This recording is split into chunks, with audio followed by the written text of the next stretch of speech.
Hola, un saludo a todos. Soy Julio Salas, residente de Medicina Familiar del Centro de Salud El Juncal en Sevilla. En esta sesión hablaremos sobre las arbovirosis, particularmente hablaremos sobre el dengue e intentaremos establecer puntos clave sobre su epidemiología, cómo sospecharlo, cómo diagnosticarlo, cómo tratarlo y lo más importante, como siempre, en todas las enfermedades, cómo prevenirlo.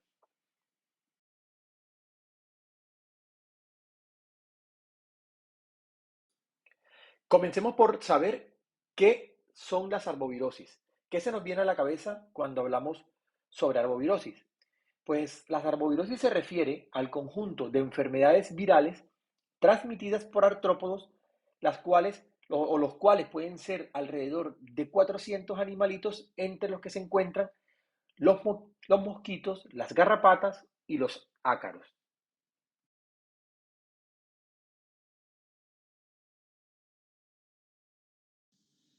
Las arbovirosis las podemos clasificar según el síndrome que causan, pudiendo establecer si se tratan de encefalitis, de fiebres y mialgias, de artritis y exantema o de fiebres hemorrágicas, como es el caso del dengue.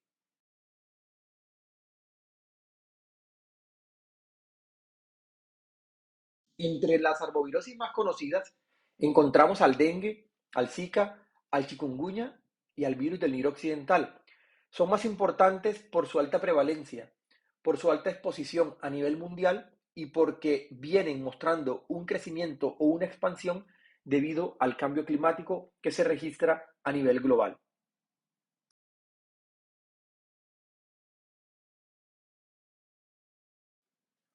¿Por qué es importante hablar de dengue? Pues según datos de la Organización Mundial de la Salud, a pesar de que es una entidad poco conocida en nuestro día a día en Europa, es una enfermedad que viene en expansión, que se ha empezado a reportar casos autóctonos, indicando que en nuestro medio tenemos la circulación del virus y la presencia del vector, lo que hace más probable la aparición de casos día a día. El dengue genera alrededor de 100 a 400 millones de infecciones al año, según los datos de la OMS. Es endémica en más de 100 países. Tiene un curso sintomático entre el 40 y el 80% de los casos, lo que implica un desafío a la hora de establecer el diagnóstico. Afortunadamente, menos del 5% de los casos puede progresar hacia dengue grave, pero cuando esta entidad progresa a dengue grave, la mortalidad puede estar entre el 30 y el 40%.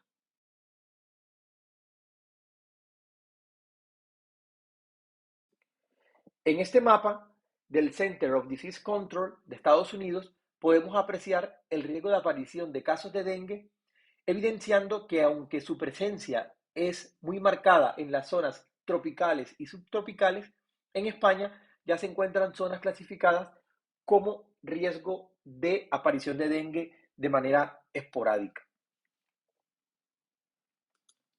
Y es muy probable que la cifra sea mayor, es decir, que la circulación del virus sea mayor en el territorio español o en Europa, debido a que pues no se realizan gran número de controles para su aislamiento y que la enfermedad puede cursar de manera asintomática en un gran porcentaje.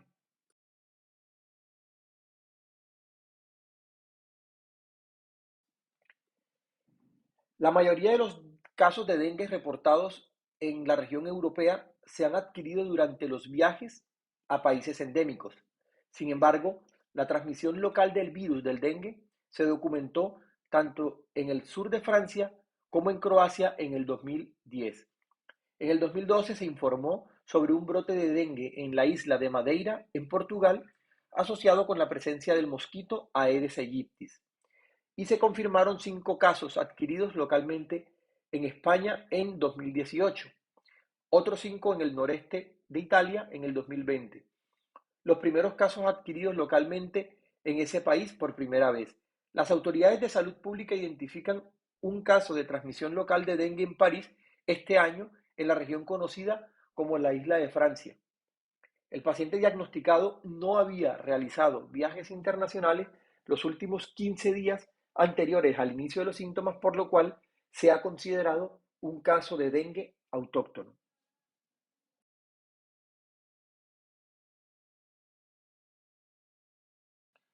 Pero ¿quién es el responsable de la transmisión de esta enfermedad?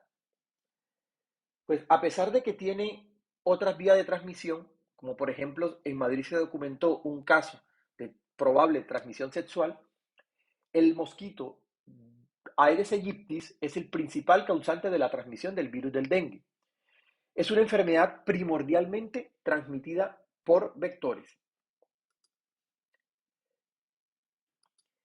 Y esta imagen corresponde a la Aedes albopictus, que es el que primordialmente circula en España. Creo que todos los hemos visto, el famoso mosquito tigre, que sobre todo en épocas de temperaturas cálidas se encuentra circulando.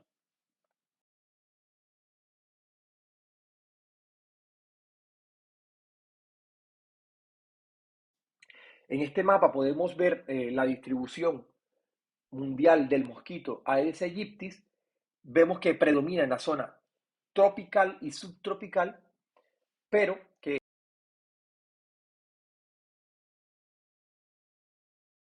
en España, en este mapa, en lo que encontramos marcado de color rojo, son las zonas en las que se encuentra establecido el vector, encontrándose de forma repetida durante más de un año, sobre todo en las costas del Mediterráneo, desde el sur de Francia hasta el sur de España.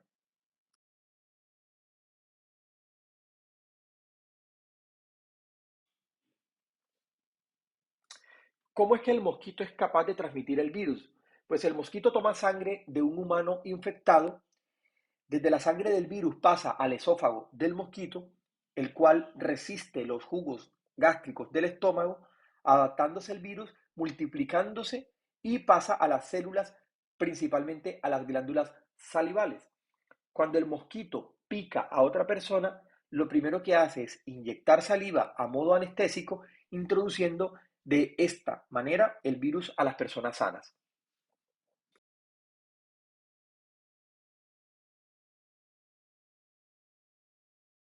El mosquito puede adquirir el virus de un ser humano infectado desde los 2 días antes de aparición de la fiebre hasta los 2 días después, que es cuando se considera que tiene mayor fase de viremia. Es decir, que un ser humano asintomático puede estar transmitiendo el virus al mosquito y tiene un periodo de incubación extrínseca que dura aproximadamente entre 8 a 12 días. Es decir, que desde la fase sintomática de la enfermedad, el mosquito tiene o está, es susceptible de adquirir el virus y poderlo transmitir a otras personas.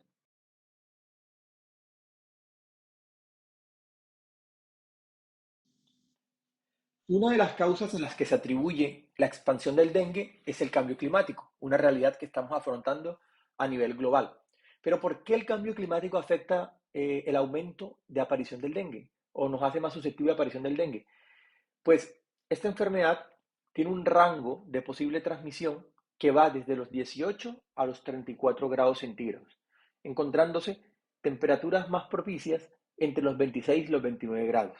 Y hoy vemos que zonas que anteriormente no registraban esta temperatura ya hoy empiezan a registrar temperaturas más altas y que en las zonas donde en las épocas de verano se registraban temperaturas que rondan entre este rango, ahora presenta periodos más prolongados en el tiempo, aumentando así el riesgo y la exposición a esta enfermedad.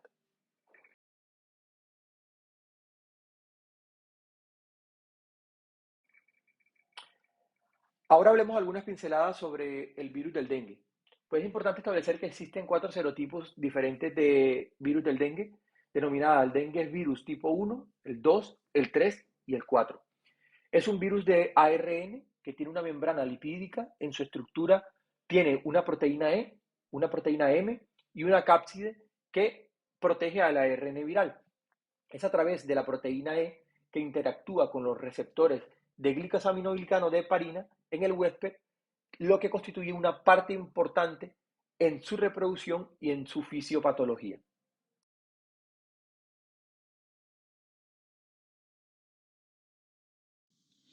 En este mapa podemos apreciar cómo es la distribución mundial de los 4 serotipos de dengue, encontrando que en Europa se ha aislado principalmente el serotipo 3, pero en el resto de las zonas tropicales y subtropicales predominan prácticamente los 4 serotipos, lo que hace más susceptible de aparición no solamente un mayor número de casos, sino de casos grandes y de mortalidad por dengue, como lo veremos más adelante.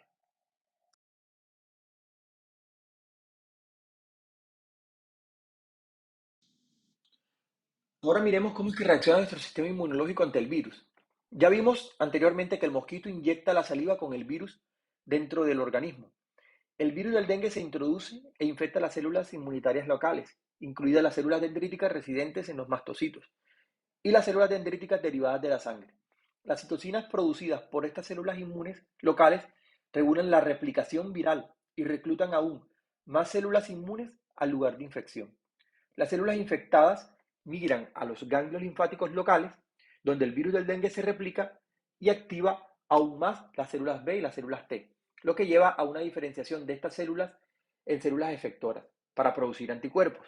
El virus del dengue se difunde a través de la circulación y amplifica aún más la respuesta inmune innata y adaptativa. Las citocinas producidas por las células inmunitarias activan las células endoteliales, lo que resulta en la perturbación de la integridad vascular y la coagulopatía, que es una parte importante en las manifestaciones clínicas y en las complicaciones que puede generar el dengue, la coagulopatía y la disminución de la permeabilidad vascular. Estas citocinas pueden afectar a otros tipos de células, incluidos los hepatocitos, que pueden conducir a un daño hepático. Entonces, viendo a grosso modo el comportamiento o la respuesta del sistema inmunológico, es que establecemos cómo se producen síntomas principales como la fiebre, adenopatía, esplenomegalia o hepatitis, extravasación de plasma y coagulopatía.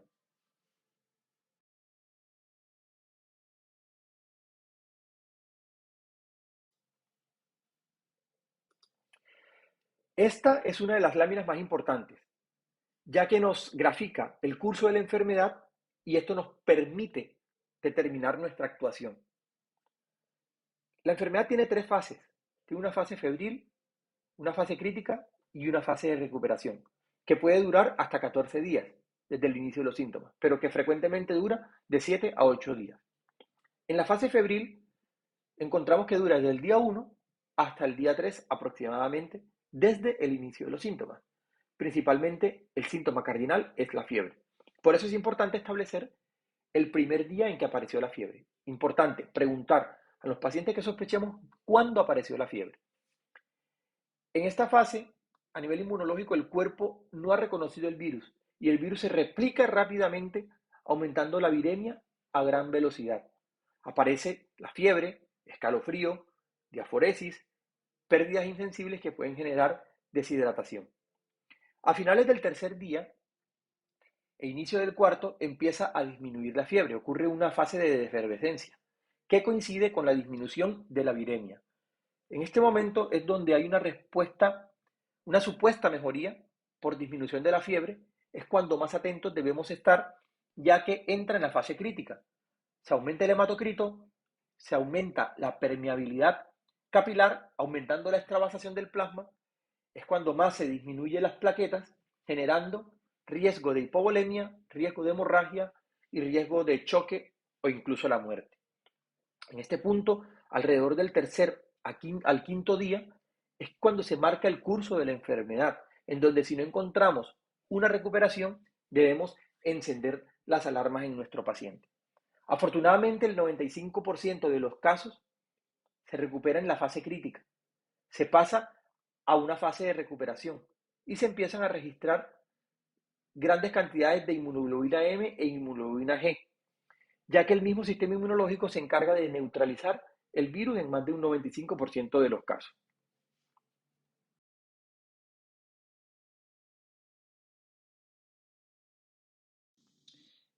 Entonces, si nuestro sistema inmunológico se encarga de detener la viremia a través de los interferones y la producción de anticuerpos, ¿por qué, aunque sea la minoría de los casos, entran en fase crítica?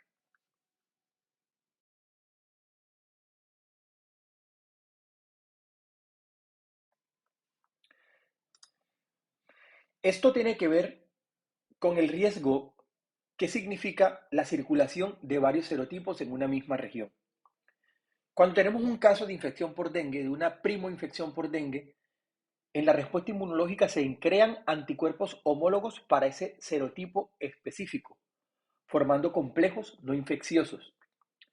Pero cuando este organismo se expone a una infección secundaria por un serotipo de dengue diferente, el organismo experimenta una especie de exceso de confianza en el sistema inmunológico, ya que existen anticuerpos que previamente han estado creados, pero que son heterólogos para el nuevo serotipo introducido en el organismo.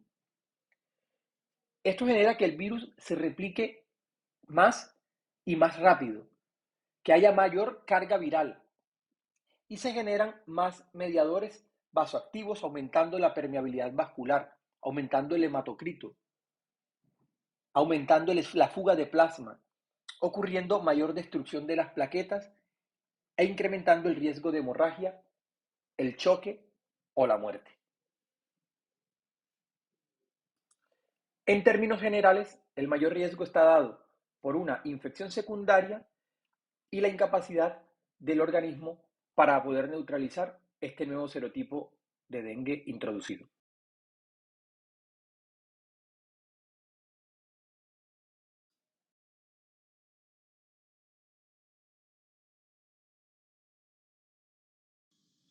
Los síntomas más frecuentes del dengue son la fiebre alta, los brotes en la piel, la cefalea intensa y el dolor retroocular, los dolores musculares y las poliartralgias.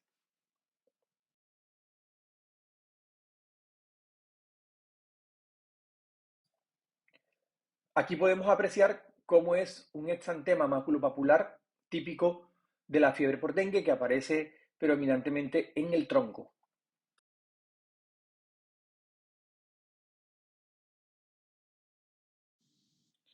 Es importante identificar cuáles son los signos de alarma de dengue, que nos pueden indicar que la enfermedad tiene su curso hacia el empeoramiento o a un dengue grave. Los signos de alarma son dolor abdominal severo, vómito persistente, sangrado en la mucosa oral, taquipnea, letargia o aletargamiento. Si identificamos alguno de estos síntomas, es importante clasificarlo como con dengue con signos de alarma o dengue grave y derivar al paciente para manejo hospitalario.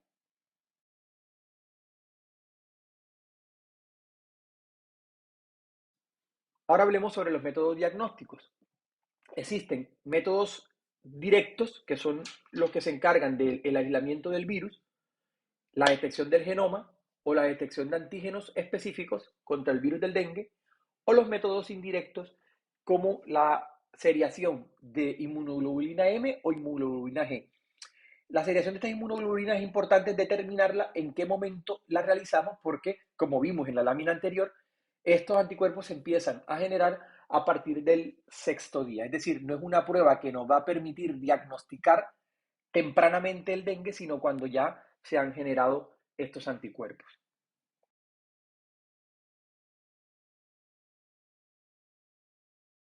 Y las pruebas complementarias son importantes para poder determinar nuestra actuación, ya que como hemos visto durante la presentación, la disminución del hematocrito, que es un signo clave de extravasación, o la disminución de las plaquetas, son claves para poder determinar si estamos ante un caso que va progresando a un dengue grave. Son signos de shock. También es importante determinar el balance iónico para ver si hay deshidratación, la función hepática y renal para ver si hay afectación a alguno de estos órganos.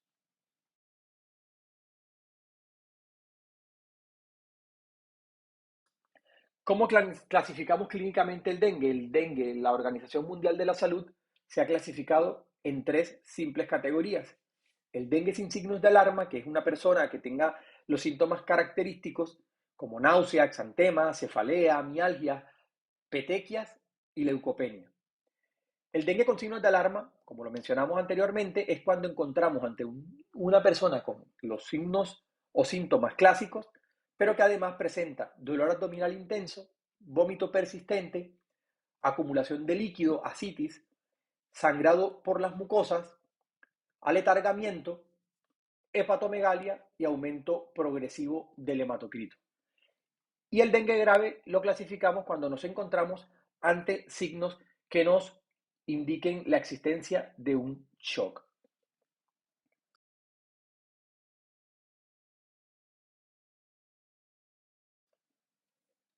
Sobre el tratamiento es muy sencillo. El tratamiento se realiza en el mayor de los casos, en la mayoría de los casos, de manera sintomática. Importante recordar que está contraindicado el uso de AINES, porque esto puede aumentar la disminución de las plaquetas, tratamiento de soporte ante la deshidratación, y en los casos de dengue grave o dengue con signos de alarma debemos derivar para atención hospitalaria porque se debe realizar una rehidratación intravenosa y por lo general se hace necesario hacer un balance de ingreso y egreso de líquidos. En los casos en los que encontremos indicación, se puede acudir a la transfusión de plaquetas que no depende solo del número de plaquetas que tengamos en el paciente, sino si ésta se acompaña o no de sintomatología hemorrágica. Pero ya esto corresponde al tratamiento hospitalario.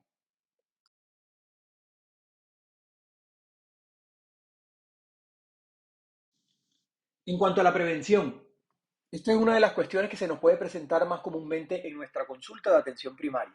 El típico paciente que nos manifiesta que va a viajar a una zona hiperendémica de dengue o endémica y que genera dudas sobre cómo prevenir esta enfermedad. Las recomendaciones que debemos darle a estas personas que van a viajar a estas zonas endémicas con mayor exposición de dengue es la aplicación de repelente siguiendo las instrucciones de cada repelente, el uso de ropa con colores claros y ropa que cubran nuestros brazos, que cubran nuestras piernas o que cubran la mayor parte del cuerpo posible, y que identifique las zonas de mayor riesgo durante el viaje. Porque dentro de un país, por ejemplo, si viaja Colombia, por poner un ejemplo, existen dentro de Colombia zonas en las que no existe la circulación del dengue por la altitud o por el clima, o zonas en las cuales tenemos brotes epidemiológicos o circulación hiperendémica de los serotipos de dengue, los cuatro serotipos de dengue.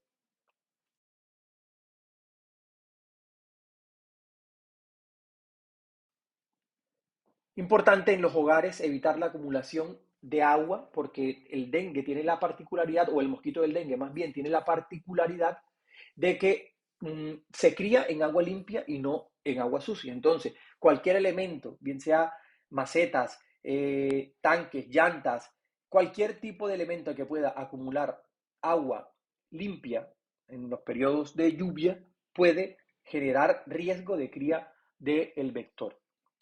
Otra recomendación que algunas personas o algún personal sanitario puede dar es, es la toma de tiamina. Aunque esto no tiene evidencia científica, en algunas personas les funciona que al tomar tiamina la acumulación genera un olor en nuestra piel que repele la picadura del mosquito.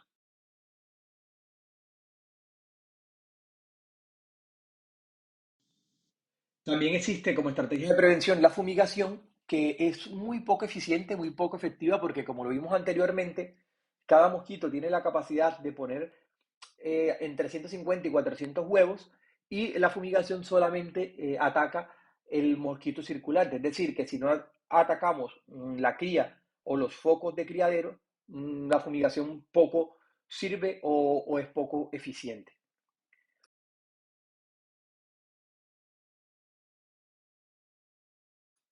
Afortunadamente ya tenemos vacuna contra el dengue aprobada.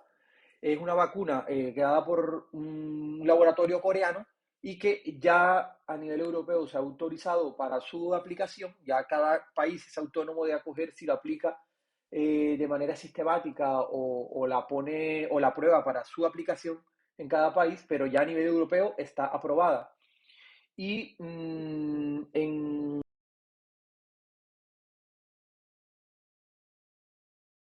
América Latina ya se empieza a aplicar. Vemos como en Argentina y en Brasil ya se han iniciado campañas de aplicación a toda la población del dengue. Recordemos que en estas zonas donde el dengue se ha convertido realmente en una tragedia con unas altas cifras de mortalidad, especialmente en Brasil.